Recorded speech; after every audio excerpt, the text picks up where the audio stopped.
Bé, jo intentaré també ser molt breu,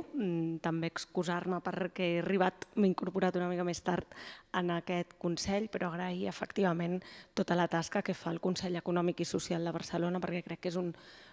element, un nen imprescindible per la ciutat. En primer lloc, agrair a la memòria i tot aquest conjunt de dades que transparenten com està la nostra situació socioeconòmica i també com a grup polític que represento ens donen eines també per construir des de la rigorositat propostes que podem emplaçar a treballar de forma consensuada amb el govern i amb els altres grups, i jo crec que en aquests temps que a vegades s'utilitzen i es malutilitzen dades, que s'inventen, tenir dades rigoroses, fortes i que ens permet construir marcs propositius és una excel·lent notícia i per tant celebrar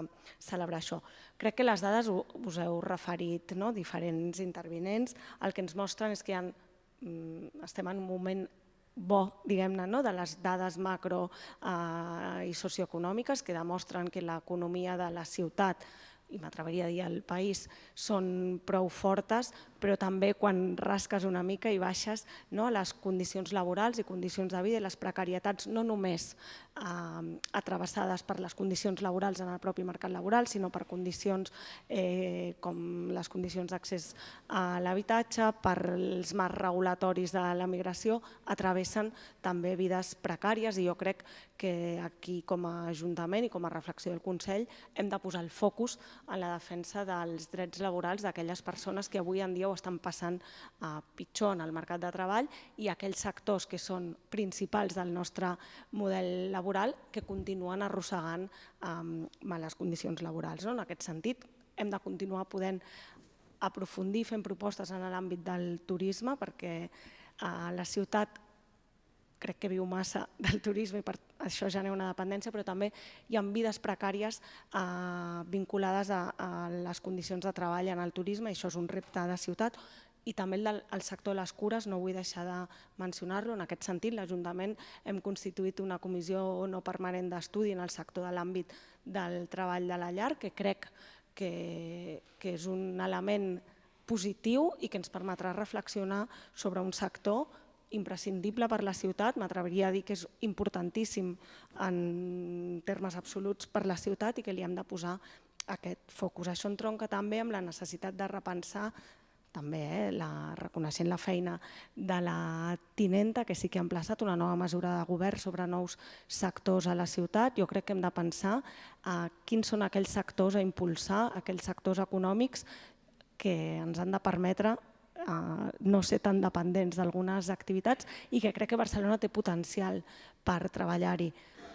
Es mencionava tota la part dels polígons industrials i la indústria de proximitat. Barcelona té un gran passat industrial, crec que no ens faríem trampes al solitari si reclaméssim una idea nostàlgica del que va ser el passat industrial, però que sí que hi ha elements i hi ha espais a la ciutat on podem traçar una estratègia encara més potent en aquest sentit. Hem de col·locar el comerç i el comerç de proximitat o les petites, en aquesta lògica també d'afavorir i treballar en el marc de les petites empreses. El petit comerç té, crec, genera molta ocupació, però també altres beneficis per a la ciutat que no podem perdre. I també, de nou, impulsar el sector de les cures i altres sectors de condicions laborals baixes, sense oblidar les tecnologies i els sectors punters, però si no a vegades tendim sempre a preocupar-nos pels sectors punters només que generen productivitat, excel·lència, talent, oblidant que també tenim altres sectors productius imprescindibles per la vida de la ciutat i que hem de tendir a posar-li focus de millora perquè també són imprescindibles pel benestar dels nostres ciutadans. Molt d'acord amb el marc que es posava amb el fet metropolità, és a dir, Barcelona és capital, però Barcelona no s'entén sense les dinàmiques metropolitanes i en aquest sentit, per tant, crec que em sumo a les propostes que heu fet en base a l'habitatge i pensar polítiques d'habitatge i polítiques de transport públic i mobilitat, que crec que són centrals i que no s'entén l'economia i el mercat de treball si no pensem més enllà en aquestes propostes. De nou, gràcies i ja està.